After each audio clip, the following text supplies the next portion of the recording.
40 years ago, a group of amateur archaeologists discovered a wealth of Roman finds in this park at Cheshunt in Hertfordshire. They were told to keep quiet about them because the British Museum thought they might be really important, particularly because a huge hoard of Roman coins had been found here at the turn of the century. Somewhere around here is Ermine Street, the main route to the Roman Empire's most northerly stronghold at York. Where we are now is about a day's march from London. So, am I standing on an undiscovered town, or a military marching post, or just a Roman little chef? Time Team have got 3 days to find out what these important finds are really telling us. Join us as we try to unravel the mystery of Chestnut Park.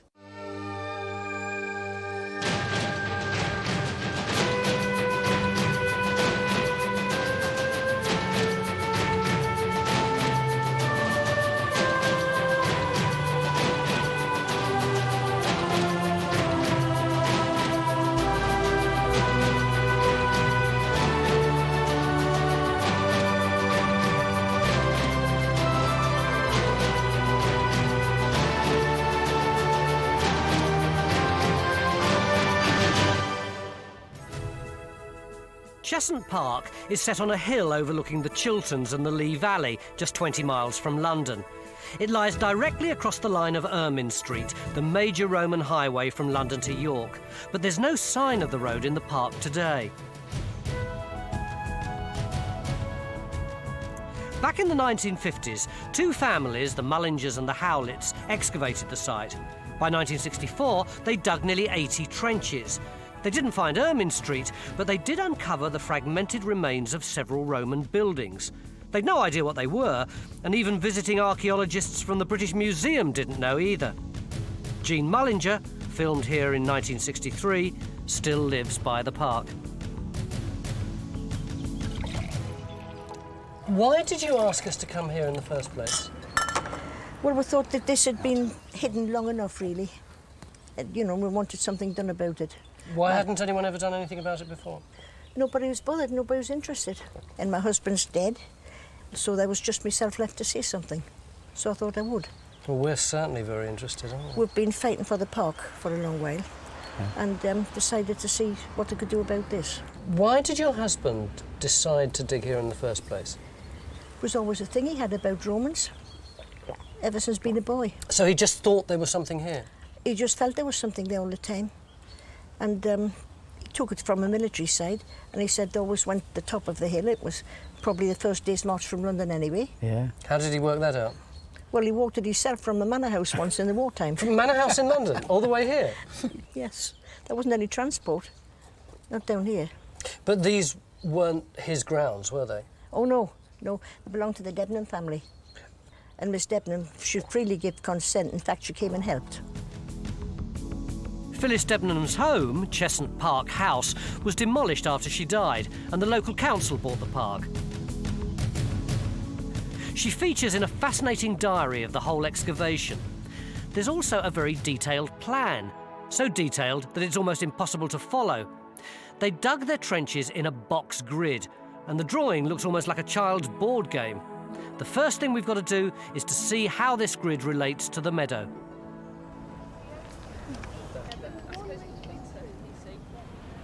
As you can see, our people have cleared great swathes of this field so we can do the archaeology. And predictably, where Mick wants to dig is here. Yeah. What's going on, Professor? What are you doing? Well, there were excavations here 40 years ago, which Jen's been looking at, and it looks as if we've got to go back over there, doesn't it, Jen, to get some of the remains? Yeah, I think it's taken an awful long time to go through the archive, but now we've got the documentation and we're here on the ground. We know that some of the archaeology is under there. So this means that our people are going to be sitting around in the sun for hours waiting for all this lot to get cleared. That is just the point, Tony. It won't be for hours. I'm advocating getting a big machine in there to strip that out, not one of these little strimmer jobs. Since the 1960s, the local landscape's changed completely. There are trees where the big house stood, and the brambles where Mick wants to dig conceal the garden and tennis court. Outside the garden railing, we're trying to locate the old plan on the ground. Earlier on, I overlaid this plan and the aerial photographs with the modern map and set out this area which is where the buildings supposedly are. Yeah. And that's just over there. We're hoping this group of buildings with their strange features will hold some clues to the size and scale of our settlement, whether it was a military stop, a trading post, or just a workshop. Our first trench will go in here to pick up this puzzling object, perhaps a snake-like flue or covered drain.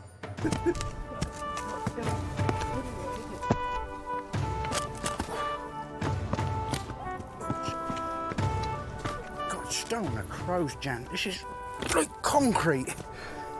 In the 60s, they didn't have geophysics. We have. And John's got a completely new view of the meadow from the tests first thing this morning.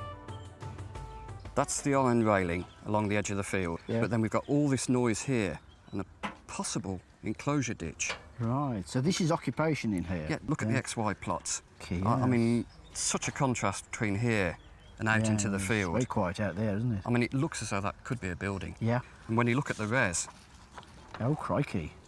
I mean, the high resistance in black, So that's showing wall that's foundations. Walls and so on, yeah. So it looks as if we've got a sort of round-ended structure there, doesn't it? And that's where the ditch appears to cut through it. So the obvious thing is to dig there, isn't it? Can you drop us on that? Well, I've already done it. Oh, we're there, right. So John's trench will go in here, just a few yards from our first trench where Phil started digging. Now that we've got the digger in trench 1, we should have the old backfill out by mid-afternoon. We think that the best way of understanding this site will be to find out how the buildings relate to the road. Are they earlier or later? Did they run alongside or were they built further back? So our next task has to be to find the lost Roman road. To the north of our site, Ermine Street cuts a clear line through the Hertfordshire landscape. Coming past the site here, Stu. Yeah. But looking at Cheshunt Park from the south, you can't see the road at all. Something after the Roman period happens to that bit of landscape where that road no longer has any importance. Right. We do have some records of a medieval park here at Cheshunt. Right, so And- they've dropped a park and crossed the Roman road alignment Yeah. and presumably made people go round it. That's exactly what seems to happen Right. even now. It's Yeah. almost like a perimeter road goes Yeah. round the edge of the park. Yeah, so we ought to see it coming out the other side then, haven't we? Indeed, and with a bit of luck, Yeah. we might see it coming through the park as a crop mark or a parch mark. It's very dry at the moment. It's ideal conditions for parch marks. Yeah. But actually, look, in that field further to the east, I think it's through Where the it took off. cropped field. Oh, Do you yes. see that line going across it? Yeah, there's a white line across. That isn't looks there? like looks like a parched out road, doesn't it? Right, yeah. That's really exciting to That's- see it. yeah. It just bangs straight on the line of that road, Absolutely isn't it? clear, I mean, isn't it? Yeah. That's one thing I think I've got to have a trench across that. So Stuart might have our first new lead. Our incident room's in the local primary school. Carenza and Guy have met up with Ros Niblet, a Roman specialist from St Albans. The finds from the earlier dig suggest that something rather important was going on here. Well, they're pretty tantalising, actually. We've got a complete roof tile here. That's Now, incredible. The question is, does that come from a building, or are they making roof tiles here and perhaps using them in a different context? We've also got this rather unusual piece of pottery, which looks to me very much as if it's a waster. You see that distortion in the rim? Now, that means they might be manufacturing pottery here. What do you think, Ros? Well, it's certainly warped, but there's this concretion on it which seems to be slag, which suggests to me it's been used Yeah. for some other industrial process. There. So what do we think generally is going on here then? Very good question, but we have got a clue in the name because Cheshunt seems to contain two ancient components, doesn't it? That's right, and that makes it very unusual in Hearts. The name's derived from two Latin words, ches from castra, meaning defended place or camp, and hunt from the Latin funta, well or spring. It's mid-afternoon on one of the hottest days of the year, but surprisingly, just a foot down, the ground's very wet. Sure sign of local springs. Ah! Jan? Come and have a look at this. Oh, damn, look at that. It's that drain. It's the top of that drain, look. What's that in the bottom there? Big Well, that's small these, tiles? that's these big square tiles. I mean, in fact, I got in my pocket here. We ought to be able to pick these up. We got 20. So Phil thinks this is a drain, but is it? And is it Roman? This one here, this middle one, is a chimney. Grab hold of that. So now we know exactly where we are, and the old plan's very accurate. In Trench 2, where we're looking for John's ditch, there's nothing so far but natural gravel. A few hundred yards away in the lower field, Mick and Stuart are chasing the parch mark they saw from the air. Is this the field where you thought we might get a Roman road? Because quite frankly, I don't see much evidence of it. You've just walked straight across it. What do you mean? This lump behind That you. earthwork behind you, Tony. When we were in the helicopter, Yeah. we saw this parch mark coming straight through this field. Yeah. And when you get down to this end, can you see this broad ridge starts here, comes up over and back down here? Stuart, there's about a 2-inch difference in levels. You wouldn't find anything different in any field in No, England. this is classically what you'd expect for the agra of a Roman road. The what of a Roman road? It's the metal in the line of the Roman road itself. It's, You have to say, though, that you'd seen this earthwork before we went up, and then to find the crop mark as well was brilliant, wasn't fantastic. Yeah, I mean, all the evidence seems to come together there. I mean, if you don't believe it, Tony, while we're at lunch, John ran his race over, then you want to see what he's got as well. Believe that? Oh, that's fantastic. Black and white and colour. It's not a dual carriageway. And with this man, he's got the evidence. it? Right. So that's 3 different kinds of evidence Yeah. now. We've got the earthwork, and we've got the crop marks, and the geophysics. Yeah, to have 3 pieces of evidence all point to it is brilliant, really. So we're going to put a trench across here now, hoping we can hit what should be a big stone bank underneath. Excellent. It's good. How big's the trench again? Well, If Stuart's right and the line of the road follows the parch mark in the field, it looks as if the road could meet our settlement somewhere in the woods, near to where Carenza's ready, at last, to open Trench 4. It's impossible to do any geophysics here, so we've got no idea what we might find. We know there'd been a tennis court somewhere near here, but maybe no Roman archaeologists survived.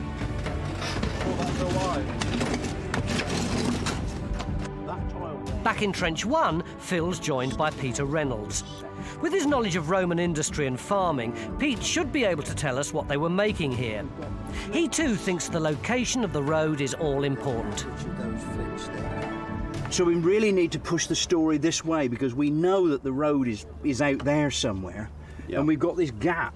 And we want to find out what happens between the road And our building. Yeah. That's right.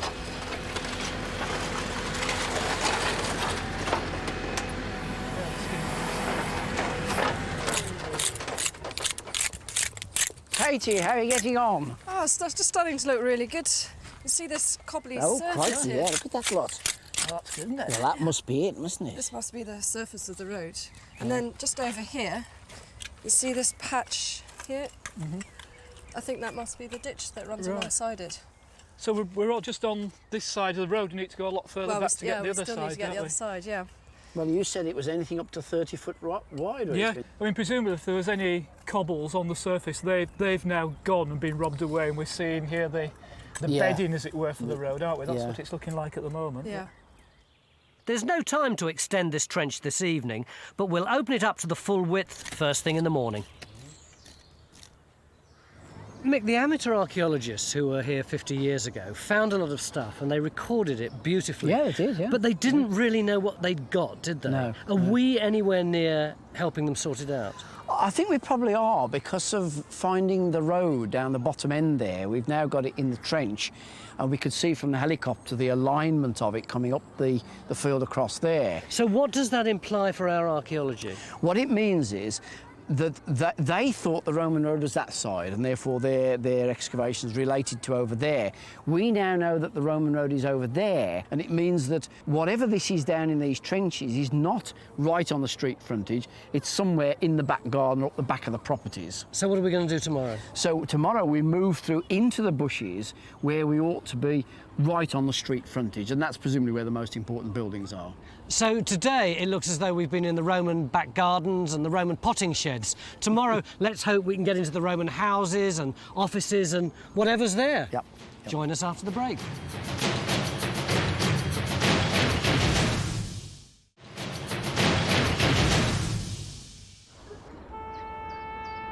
First thing in the morning, and everyone's out looking for Ermine Street. What are they surveying? They're lining up the line of the Roman road through the woods. Why are we still looking for the Roman road? We think that we've got it further down there. Yeah. And surely what we're after today is the fronts of the houses or shops or whatever it is that the Romans had, where we've been poking around in the back yesterday. Morning, Stuart. Morning. That's right, but until we know where the Roman road is on the exact alignment, we won't know where the shops are on one side or whatever it is on the other side. So we're going to put some evaluation trenches in here to look for the buildings, and geophys on the other side, seeing if there's any buildings on that side of the road. But we do need to know where the road is exactly to start with. And we were excavating over there yesterday, Yeah. so we're pulling the whole thing in. That's why we're going to come back under the 20 woods. metres or Yeah. In our first Roman road trench, Mick was expecting a stone bank, but all that's coming out is gravel and clay.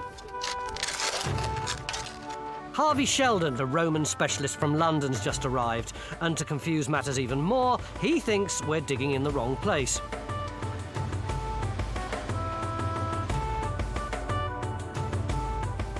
In Trench 1, Phil's uncovered more of the Roman features.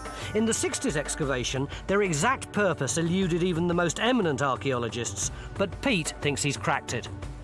Now, the only other place I've ever seen anything like this is where they wanted to superheat air to deal with metals. Right. The fire, I think, is this end, eh? And I think the hot air is being sucked through, and you've got a chimney there, so that's going to suck it this far. So that's like acting as a draw through the piping. That's it, okay? Then there's another one here. So once you've got that drawing, close it down, open this one. Right. Right? And then when you close that one down, you hope it's going to go down the last bit. And we got superheated gas coming through there into the charcoal. You're immediately going to be hitting 900 to 1,000 degrees, which is the kind of working temperature you want in order to deal with metal, iron, or whether you wanted to make bronze to pour it into moulds. So is this thing naturally powered by air? You're not going to need bellows to fire it up? That's the whole idea. What, that you don't need bellows? You don't need the bellows. Right. So this is an earlier metalworking establishment, I think. So what's this on the top of it then? Now I think we're looking at two phases. Right. When they excavated this, they found these piles of tiles, the pili. That's the little squares. The we can little see square on the tile side, jobs there. Yeah. But presumably that is the flue. This is the flue area. As the fire goes through here, we've got to put these piles of tiles back again in a pattern right across this floor, right. okay? Yeah. And it holds up a wooden floor. Right. Right? And then you've got a foundation wall all the way around there, and then probably a wooden shed over the top. Right. But Phil, this is where it's gorgeous for you. Okay? This bit, I think, is a malting floor. Diodorus Siculus mentions the fact that in Britain they grew grain and they grew barley and they made beer out of it, which he calls Xiphos. Oh, now, I will A couple of pints of Xiphos. Well, I think there's room for a brewer to start brewing a Roman beer called Xiphos. Xiphos. 2 pints. So we've got London down only 15 miles down the road. Of course, that's a big market for either the malt or the beer. Yeah. But just as likely, I suppose, is that there was a pub somewhere out on the front up against the main road. It's so small. Yeah. Right? It's much more likely to be a local pub with its own special brew. That's my target for today. I want to find the pub. In Trench 2, we'd been hoping to find the ditch at the back of the buildings. And at last, underneath all that gravel, some flecks of brick or tile are coming up, which suggest there's some sort of earlier deposit. In Trench 4, we're still pinning our hopes on finding some buildings closer to the road.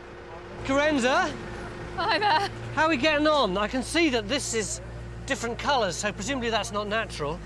Yeah, it's laid over the foundations of the tennis court. So we reckon the tennis court was laid out from there up to about here. Yeah.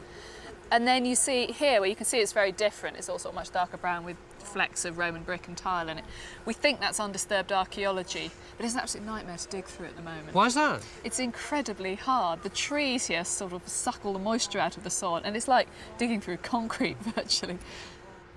Yesterday, John's Roman road geophysics were spectacular, but the archaeology in Trench 3 is inconclusive. So since first thing this morning, geophys have been looking for the road nearer to the woods. We think it comes through the Land Rover Yeah. and in this general direction. Yeah. So we're stood here now. I can't see that very well, John. Can we get it in the shadow or somewhere yeah. too? Well, let's go back in Get the it tree. under the tree. Oh, that's There. a lot better. Ah. That's a lot Oh, better. that is. Yeah, that's a lot better. So we're expecting the road to come somewhere on this line. So you think that red is I it, do you? Well, it's possible. It's confusing that it appears to stop. So where are we actually going to put the trench? Well, I think across this line here. And as It won't take long to get a trench in, and if this one comes up with the firm evidence we need, we'll know how close the road runs to our settlement.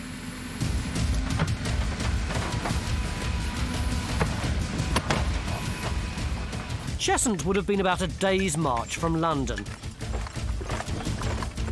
When the Roman cohort stopped for the night, they'd have pitched a marching camp on high ground that was easy to defend.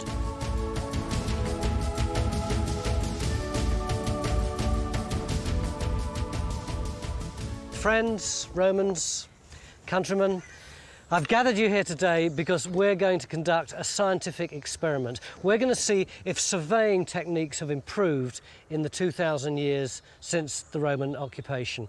What exactly was a Roman marching camp?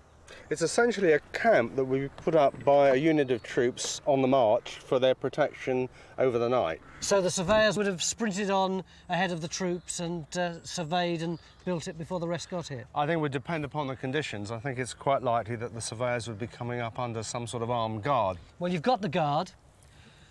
The cohort is marching up from London. That's, what, 500 men?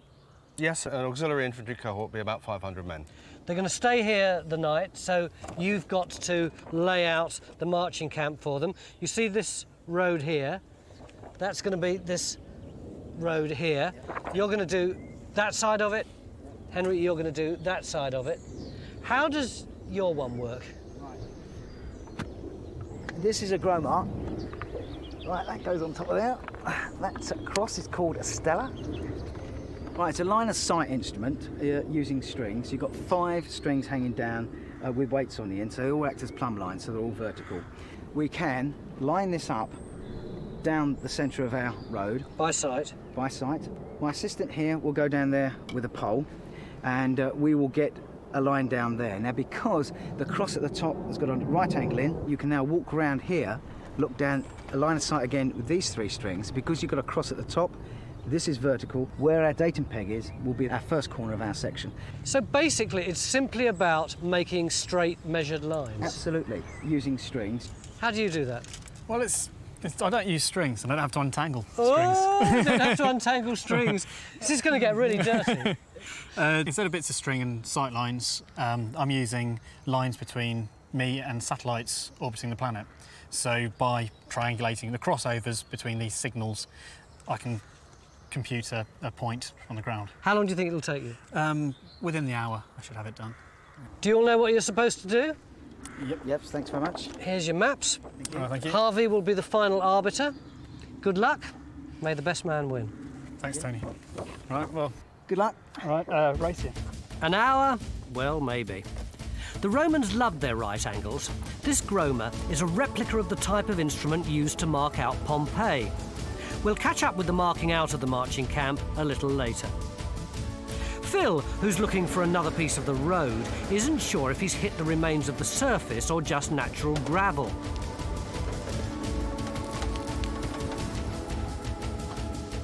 Jenny's opening a new trench to look for more buildings between the road and our brewery in Trench 1.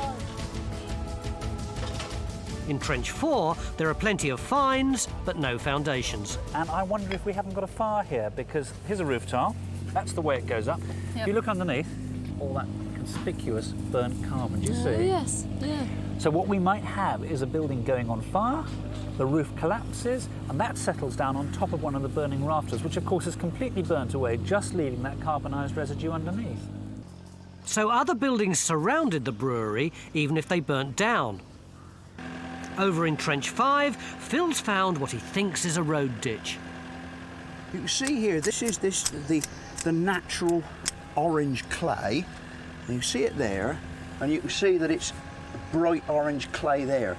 And the bit in the middle is this grey stuff. You see, it's much different colour, darker grey colour.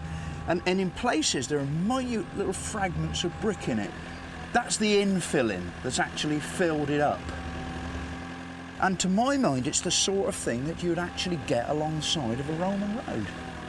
If it is a road, then I'd have expected to see more solid foundations. But if Phil can find another ditch on the other side, it must be the road. On the other side of the hill, millions of pounds worth of technology are up against pieces of string.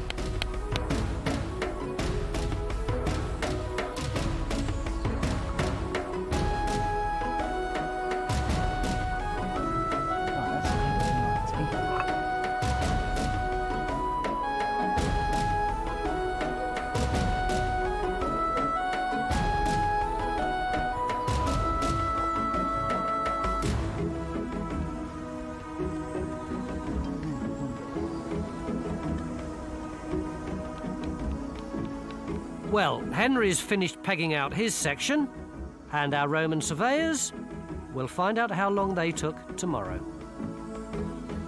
Archaeologists, academics, surveyors, will you have a look at this? This is what the children at the local school have just shown me. What is this? A road. And what uniforms are these people wearing? Roman.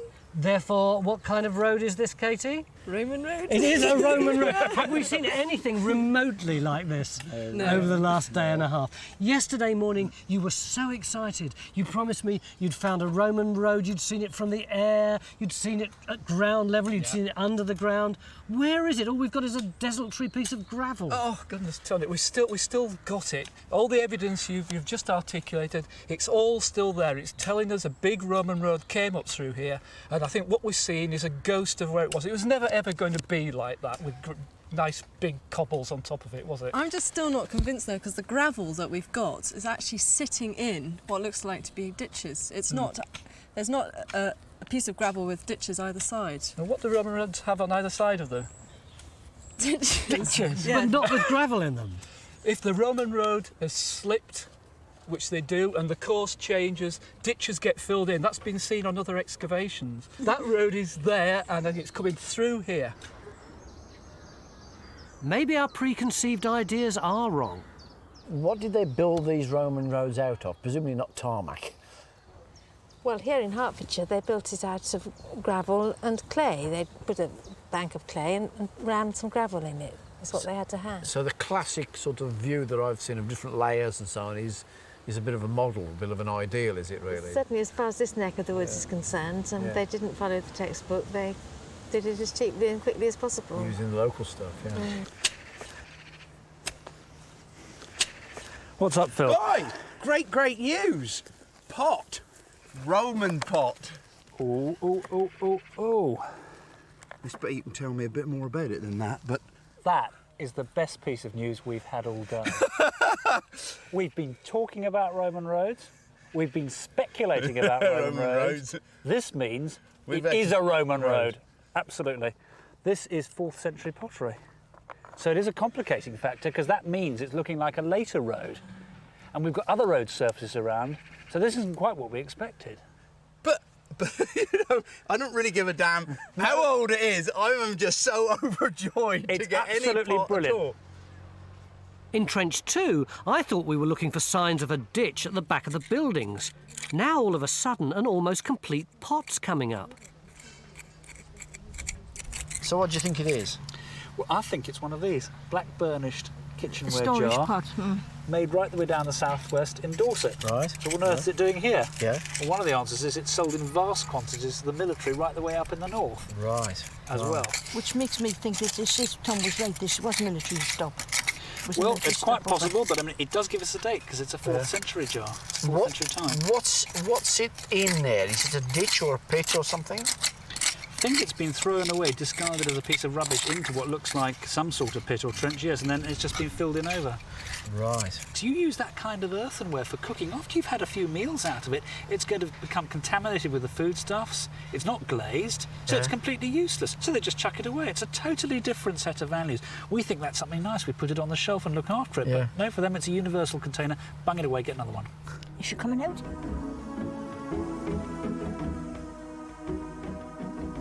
If this is a rubbish pit, then we're much more likely to be at the back of the buildings by the ditch. Just before it was thrown away, this pot might have contained food or drink made in Cheshunt, even sold at the roadside pub, perhaps to passing soldiers. It's been a very frustrating day today. If we have found Ermine Street, it's not very clear, and until we're absolutely sure, we can't make sense of our settlement. Join us after the break when in our final 8 hours we uncover the finds and clues that we need to give us a clear picture of what the Roman cohorts would have seen when they marched through Cheshunt nearly 2,000 years ago.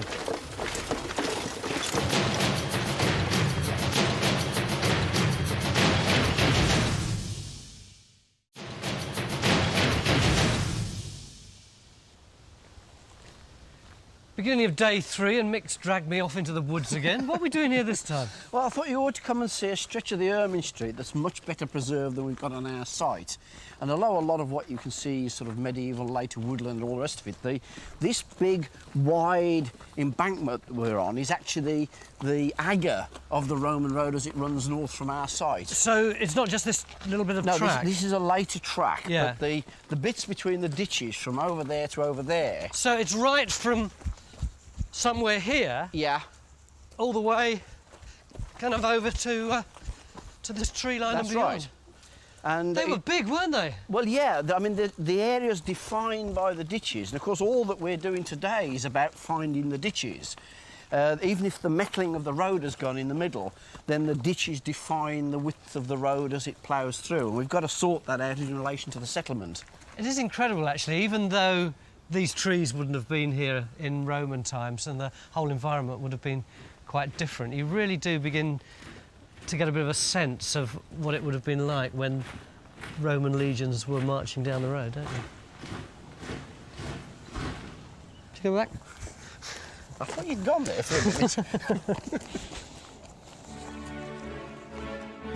It looks as though all our hard work's about to pay off. Our surveying team are now able to tell us that Ermine Street runs through the woods 10 yards from where we're digging.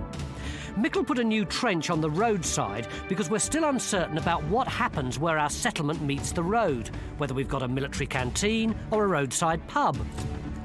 There's plenty going on at the back of the buildings. We've another find in Trench 2, where we lifted the storage jar last night.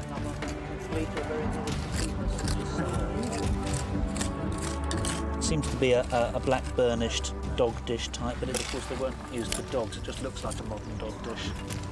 A bit like a large cereal bowl.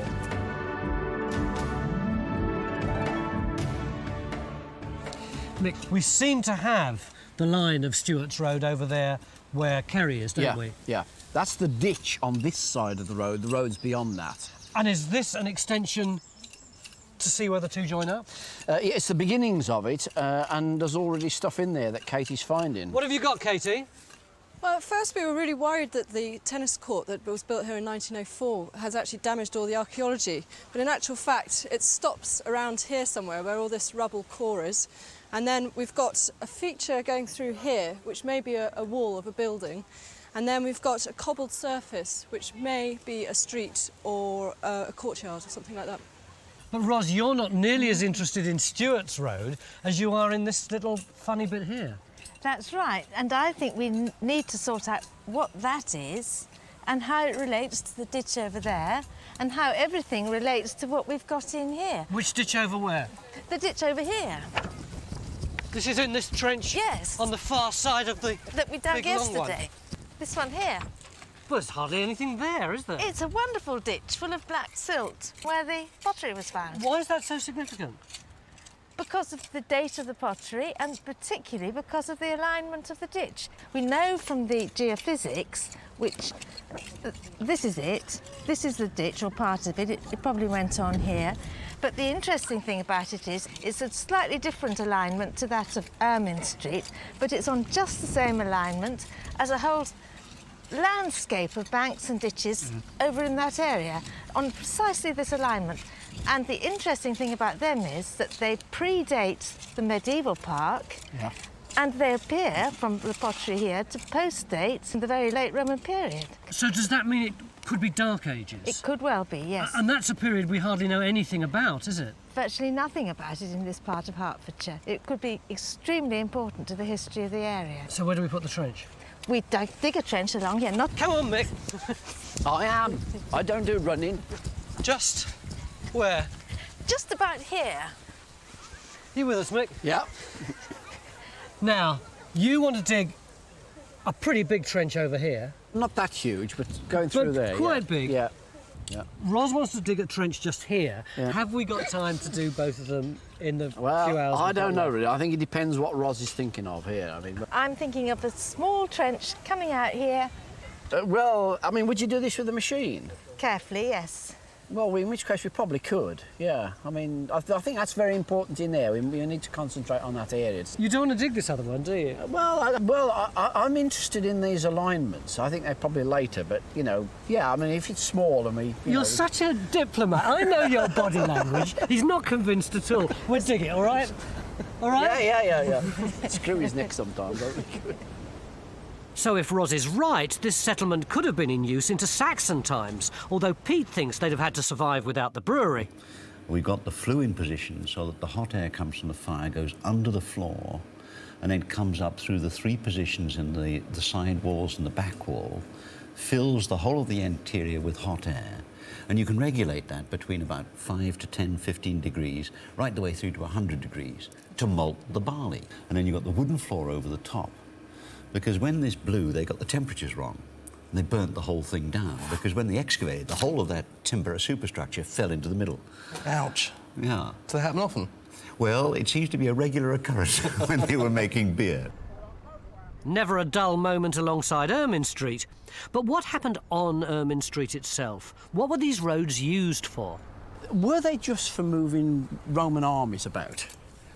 A lot of the movement would be of troops, I'm sure, but Yeah. essentially it's the movement of communications which is important too. Right, is that this Roman imperial post I keep hearing about? Yes, it is. Yeah. And that would be serviced by a range of stations along the roads at frequent intervals. And what sort of speed could they move messages and information? I mean, if you've got somebody in Rome and he's trying to send a message to somebody in York, you know, is that going to take months to do that? Well, there are one or two literary references which survive from the empire, which do show that at times of crisis, information can travel at, well, more than 100 miles a day. I mean, presumably, Crikey, that's presumably, very- well, we must be dealing with relays, I should think, Well, yeah, passing I mean- information on.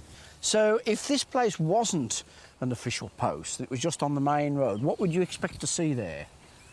I personally believe that most of the places along the main roads have actually got an official nucleus to them. And obviously, if you've got Roman soldiers or Roman officials of any other sort, you'd expect to see the sort of buildings and the sort of amenities that they would be used to in their forts and fortresses. So we're talking about pubs and brothels and places like that at the very least by the sound of it. Well, I think we would, you know, if soldiers are getting money, there'll be people there who will be providing goods and services of various sorts for the later period.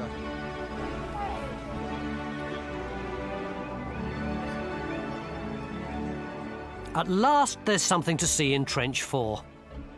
We think it's a timber building. You can see it's got a nice right angle turn there, very sharp edges. I think it's actually been set out parallel to a cobbled street that we had coming along here. Now, we've taken all of that up now, but it did come along here.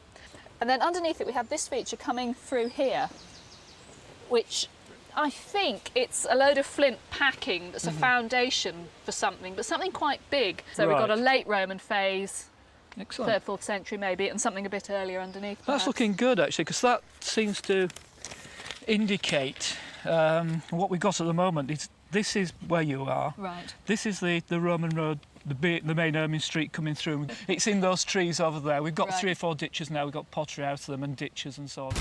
Time's running out. Kerry and Ian are clearing space for our last trench here. Ros's trench is also underway to see how the boundary ditch relates to the settlement and the settlement to the road. But as the minutes tick away, Stuart's desperate to prove that he's been right about Ermine Street from the start. Hey, Harvey, you found my Roman road yet? Yeah, I think at this time we have actually, Stuart. Oh, fantastic. There's a very nice ditch running through here, Yeah. which has got Roman pottery, and it's not clear what's happening on the other side of it, but it comes up and you begin to get on this side of it layers of gravel, which are actually rising through here, all the way up, a bit loose, affected by trees' roots, I should think. The surface is higher than the modern ground surface. That's the ditch on the east side of the road, and it's... Yep, it looks to be. And then if you come over to where Phil is, he's got more of the metalling, which has also got some Roman pottery. I mean, this is where we got the real crucial evidence of the road, Stuart. This stuff here, this gravel, is the actual road surface. Excellent. I mean, when I dug it, it was really hard. You see at the bottom, there's big pebbles, and then above it, much, much smaller pebbles. Now that is individual loads of gravel going in to build up the level of the road. That is not natural gravel. This is fantastic, isn't it? This is the road surface. You've got ditch this side, ditch that side, and a 16-metre wide carriageway in between. This has got to be Ermine Street, isn't it? I think so.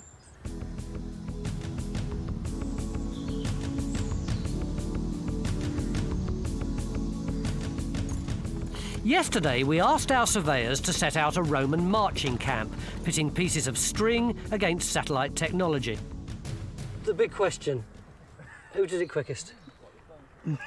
Can't tell a lie. It took me about half an hour to set out the principal points, compared to their 3 hours. 3 hours? The Roman soldiers would have been dead by the time they got here. They started digging as soon as we put a line in, you know, because they wanted to get it all done. How difficult was it?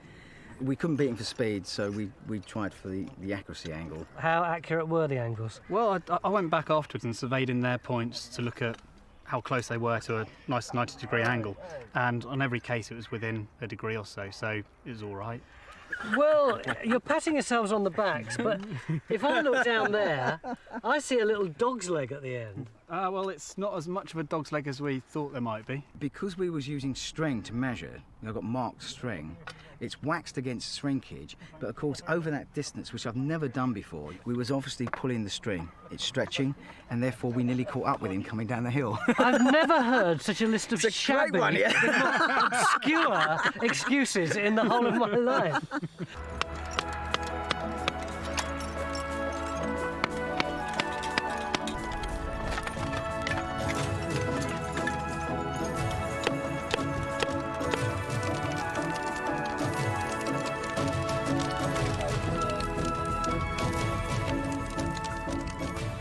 Now we can see what this camp might have looked like in Roman times. On arrival, the auxiliary would have thrown up a defensive ditch and rampart about 1 metre high. This would take about 2 hours, after which they'd pitch their tents. If they were under attack, half would dig and half would defend. Each tent could sleep 8 soldiers, with 2 on guard outside. The centurions, or officers, had their own separate tents at the end of the rows. The auxiliary would go to bed at dusk and get up at dawn, before taking down the whole camp and marching off to the next post.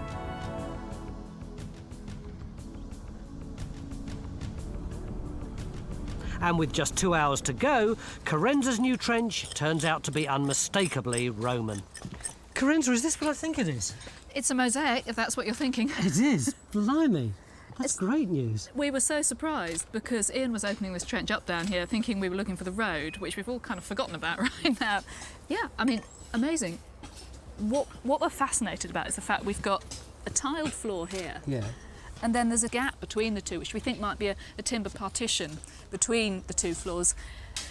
And then this mosaic, which is made up of broken up bits of the same sort of tile here.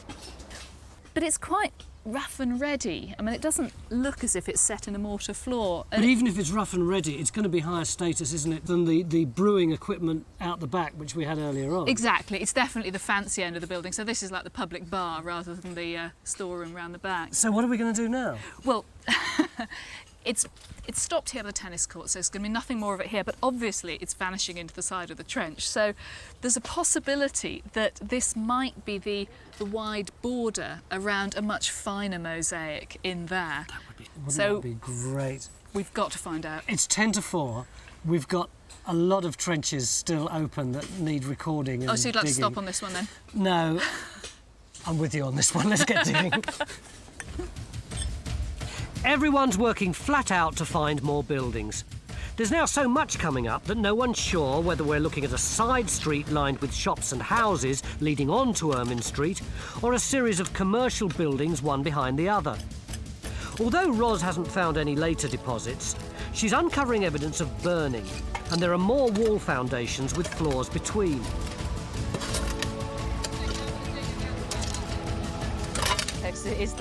Victor's already made up his mind what the street frontage looks like.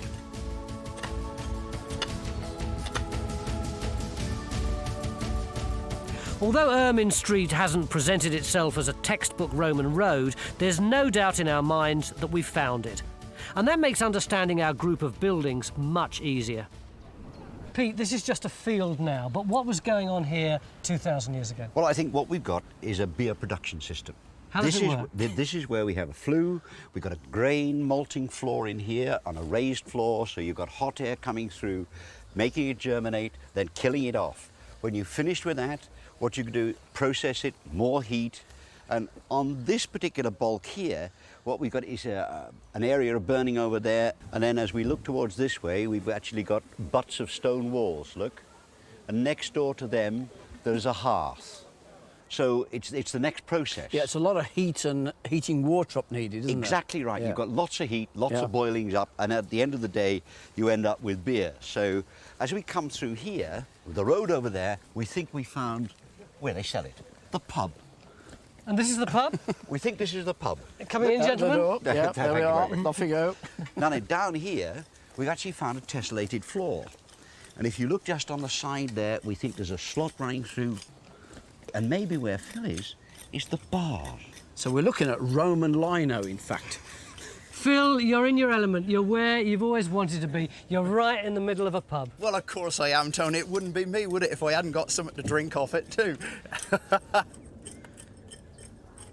Oh, thank you. That's right. Jean, when you were here 40-odd years ago, you found 2 pieces of tesseract, Yes, we didn't did. you? Yes. And so you left the floor for us. Yes, yes. I hope you think that the archaeology that we've done is up to your standard. Better, much better. And I think you've done a marvellous job. I wouldn't have missed this day for anything. Cheers, my dear. Thanks. Cheers.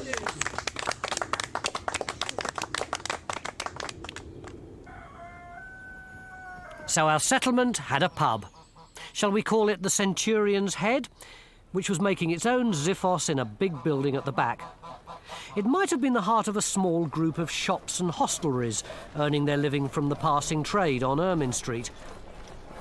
On either side, a butcher, baker, the sandal maker, not forgetting our metal foundry, probably all grew up around a well.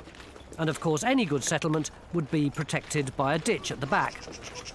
Over many years, this place became known as Cheshunt, derived from the old words Kestra, Funta, the defended place by a well.